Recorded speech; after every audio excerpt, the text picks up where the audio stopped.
Shalom, welcome back to the Sequential Zohar series.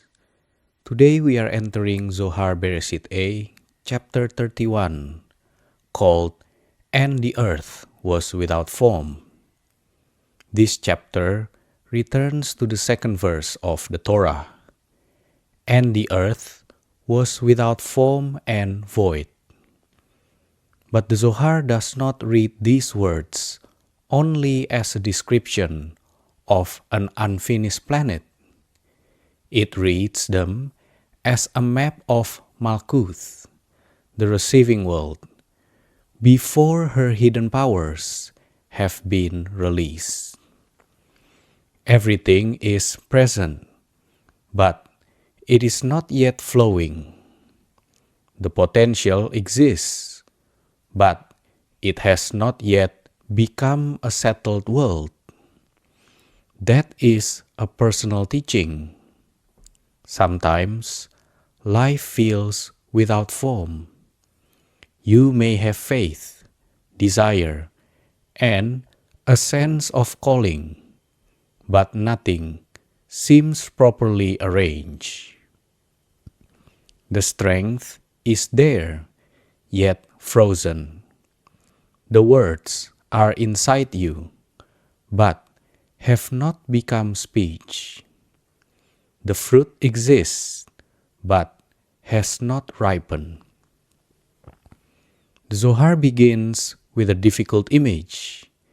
It says, the bitterness of the secretion of fruit that did not ripen on the tree remained inside the fruit until it was absorbed by the earth.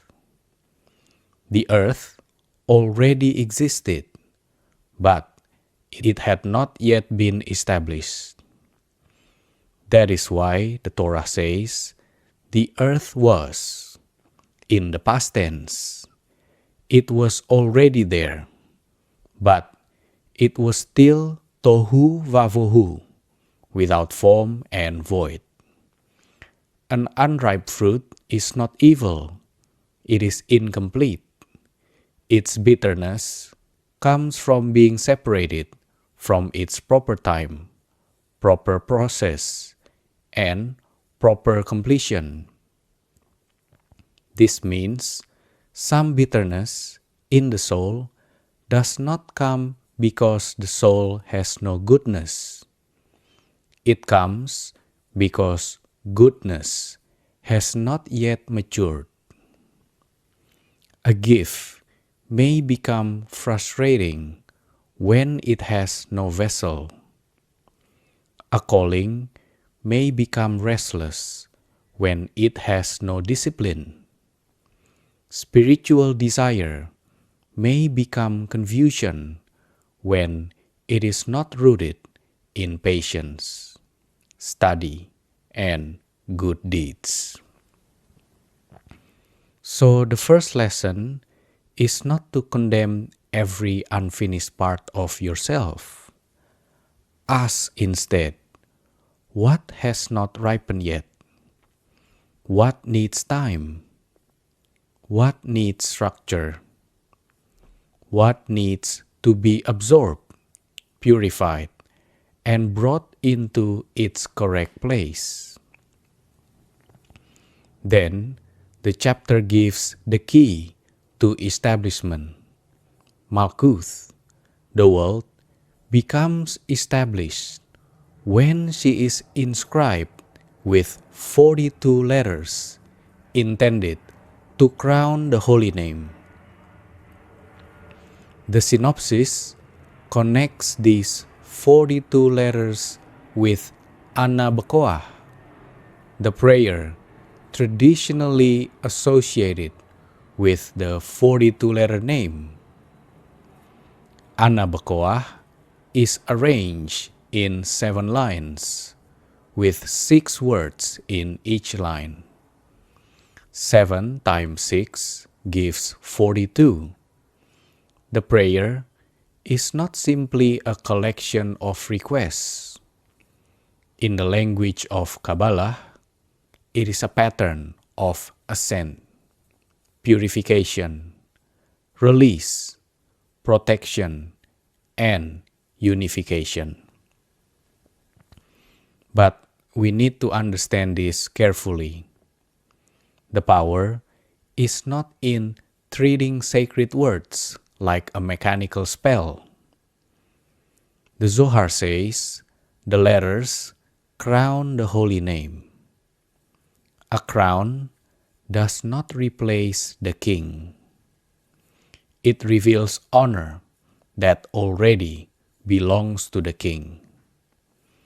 In the same way, sacred letters are meant to orient the person toward Hashem, not toward spiritual ego. They do not make us masters of divine power. They make us more responsible vessels for divine order. When you recite Ana Bekoach with attention, the practical question is not, how can I control reality? The question is, how can my scattered inner world be inscribed again with holiness? How can my thoughts, speech, emotions, body, habits, and actions come under one name? How can what is without form become ordered? The Zohar says that when the 42 letters combine and form names, they ascend into the 42-letter name of Binah and descend into Malchut, the feminine principle called the world. This movement is essential. The letters rise and then return. Prayer ascends and blessing descends. Human longing rises and divine understanding comes down into lived reality. Binah is often connected with understanding, expansion, and the supernal mother. Malchut is the receiving kingdom, the place where spiritual possibilities become actual. So the 42 letters connect understanding with embodiment.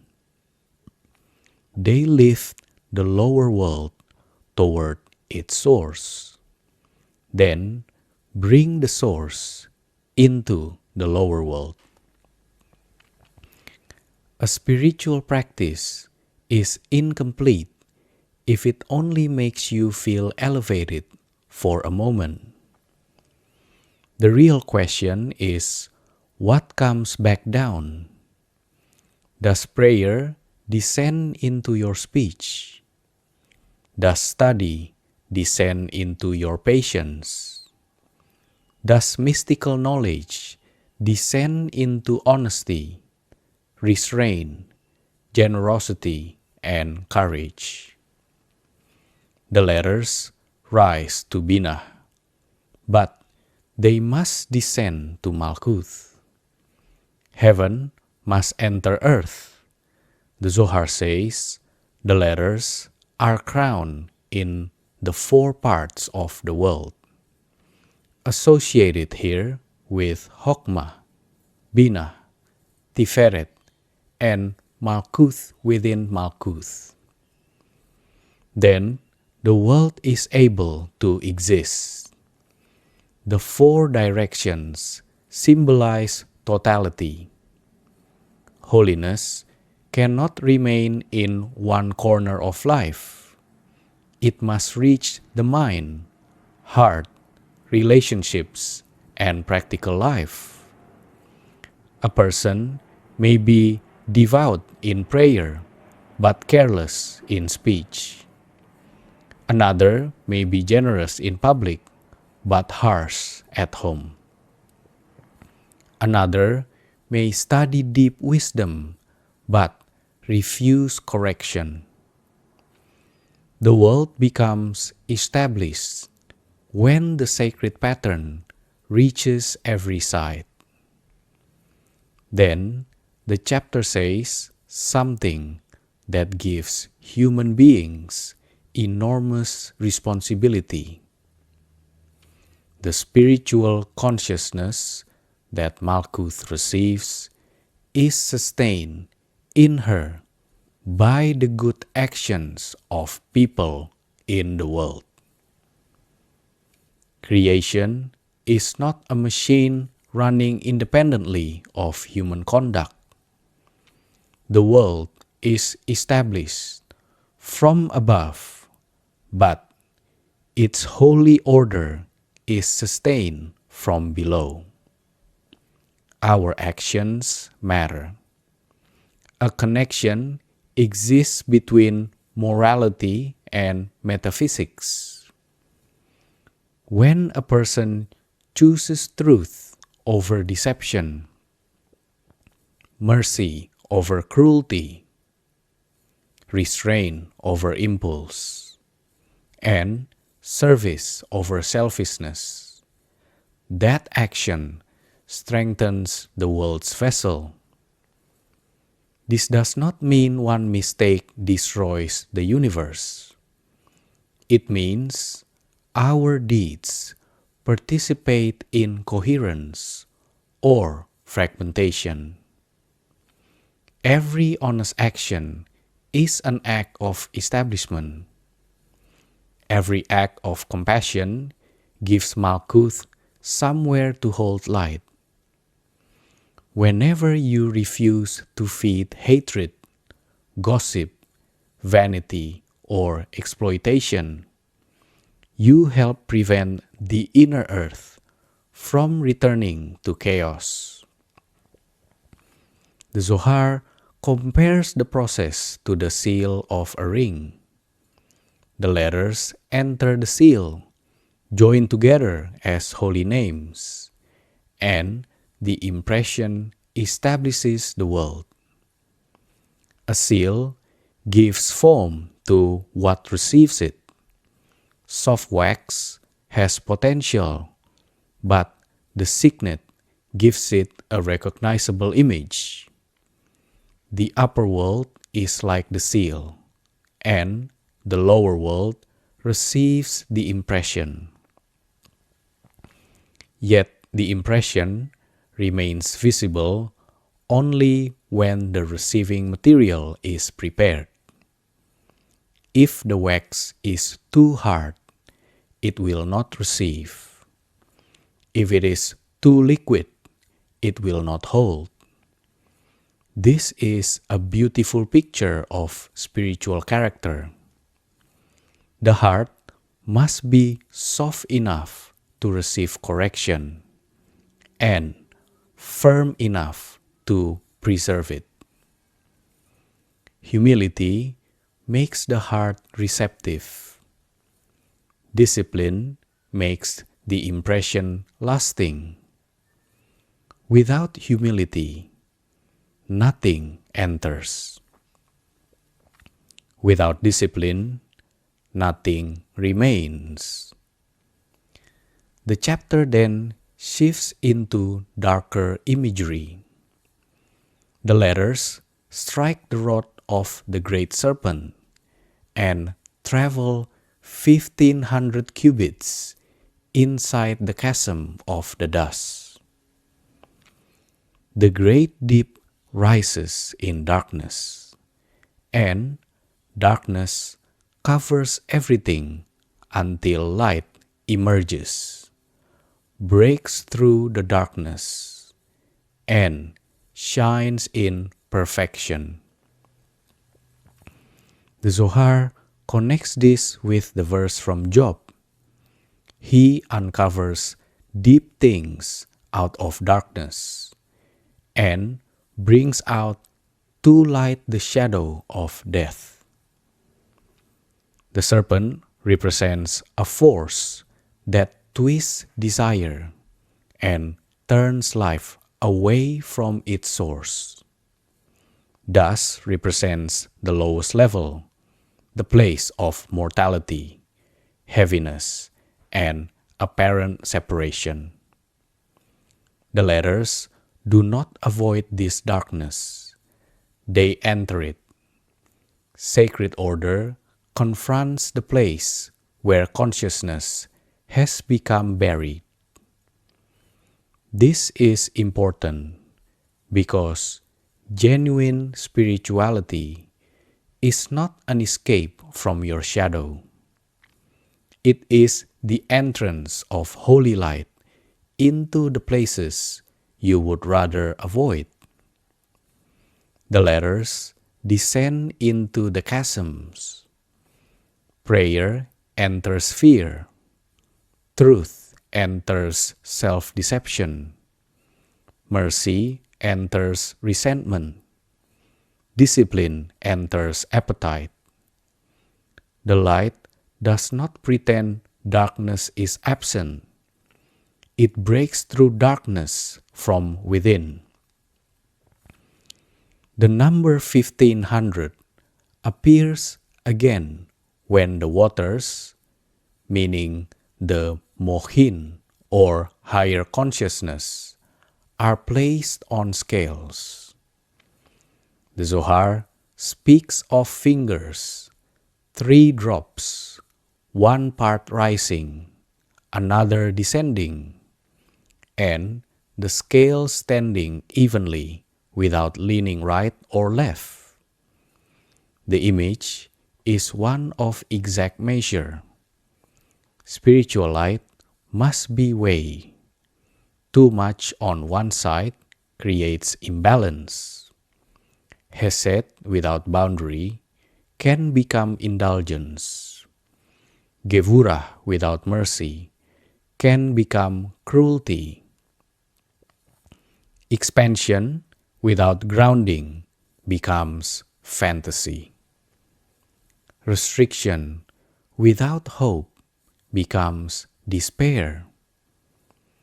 The scale must stand on a straight path, leaning neither right nor left.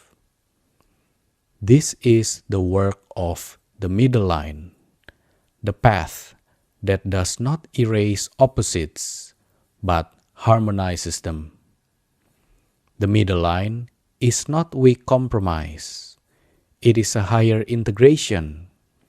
It knows when to give and when to withhold, when to speak and when to remain silent, when to be gentle and when to be firm. The verse says, "Who has measured the waters in the hollow of his hand?" Water naturally spreads. The hand gives it measure. In the same way, spiritual inspiration needs a hand. It needs a practice, a schedule, a boundary, and a responsible form. A feeling may be genuine, but without measure, it can disappear. A revelation may be beautiful, but without obedience, it produces no fruit. Then the Zohar says everything was concealed within the earth. Nothing was revealed. Its force, might, and waters were frozen inside it. They did not flow or expand until the light from above, identified with Binah, shone upon it. The light struck its receptor, and all its powers were released. This is the inner meaning of "Let there be light," and there was light. This is one of the chapter's most hopeful teachings. The frozen condition is not the absence of power. The powers are concealed inside. The earth looks empty. yet it is carrying waters. The soul looks dry, yet it may be holding a reservoir that has not been released. Many people judge themselves during a frozen season. They say, I have lost everything. I have no light. I have no purpose. But the Zohar suggests another possibility. The powers may remain enclosed, waiting for illumination. The task is not always to manufacture something new. Sometimes it is to receive the light that releases what Hashem planted within you. The chapter says the primordial light of Chochmah returns to shine because it is now clothed in Chassadim. Wisdom by itself can be too intense. Chochmah is brilliant, concentrated insight. Chassadim is mercy, loving kindness, and a giving covering. When wisdom is clothed in mercy, it can be received without freezing the vessel. This teaches us how to share truth. Truth without kindness may be accurate but destructive. Kindness without truth may be comforting but empty. Light becomes livable when wisdom wears mercy. Correction should be clear and preserve dignity. Teaching should nourish rather than impress. Spiritual knowledge should warm the heart, not make the student feel small. When the upper light shines, Malchut is appeased, and on the third day, she brings forth all her powers. The radiance spreads from one end of the world to the other. Yet Hashem sees that sinners may misuse this light, so it is concealed and revealed only through secret paths.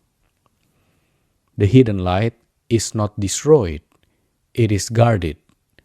Concealment can be mercy. Some light travels through quiet channels because exposed power attracts misuse. The holiest work often grows without spectacle. Through prayer, nobody sees. Restraint, nobody applauds. Charity, nobody announces. And study that changes a person within. The secret paths are not necessarily dramatic visions. They may be the subtle ways Hashem guides a willing heart. A verse that becomes alive. A moment of conscience. A timely word. A sudden strength to resist temptation. Or a quiet desire to repair what was broken. So, how do we live this chapter? First, do not confuse unfinished with worthless. The earth already existed before it was established. Your hidden potential may be real even when your life still feels without form. Second, give sacred structure to your inner world. Recite Ana Bekoach slowly and reverently, not as a demand for control, but as an invitation for alignment. Let each line remind you that the scattered parts of life can return beneath the unity of Hashem. Third, remember that prayer must descend into action. The 42 letters rise and descend. Let your spiritual practice return as better speech, stronger restraint, deeper compassion, and more faithful service. Fourth, protect balance. Measure the waters. Do not allow zeal to become harshness, nor mercy to become lack of boundaries. Seek the middle line where truth and love support one another. Fifth, trust the hidden light. When the soul feels frozen, do not surrender to despair. Bring understanding, patience, prayer, and loving kindness to the sealed place. The waters may begin to flow again. And finally, choose good actions. The Zohar says, the world is sustained by the deeds of people. Your smallest act of integrity is not small. It is part of the seal. It helps the lower world hold the impression of the upper world. May the 42 letters become for us a pattern of holy order. May what is bitter ripen. May what is scattered unite. May what is frozen begin to flow. May wisdom be clothed in mercy, and may the hidden light find secret paths into every part of our lives. May our thoughts, words, and deeds crown the holy name. May our inner earth become established, fruitful, and peaceful. And may the light that breaks through darkness reveal that even in the void, Hashem was already preparing a world. Shalom. Ana Bekoach, Gedulat Yeminha, Tatir Zerurah, Kabel Rinat, Amha Sakvenu, Taharenu Nora. Na Gibor, Dorsei Yehudeha, Kefafat Shamrem, Brahem Taharem, Rahamei Tzitkaha. Tamit Gamlem, Kasin Kados, Berof Tufha, Nahel Adateha. Yahid Ge'eh, Leaim Ha Peneh, Zochrei Kedusa Teha. Syafateinu Kabel, Usma Zakateinu, Yodea Ta'alumot. Baruch Shem Kevot Malchuto Leolam Va'ed.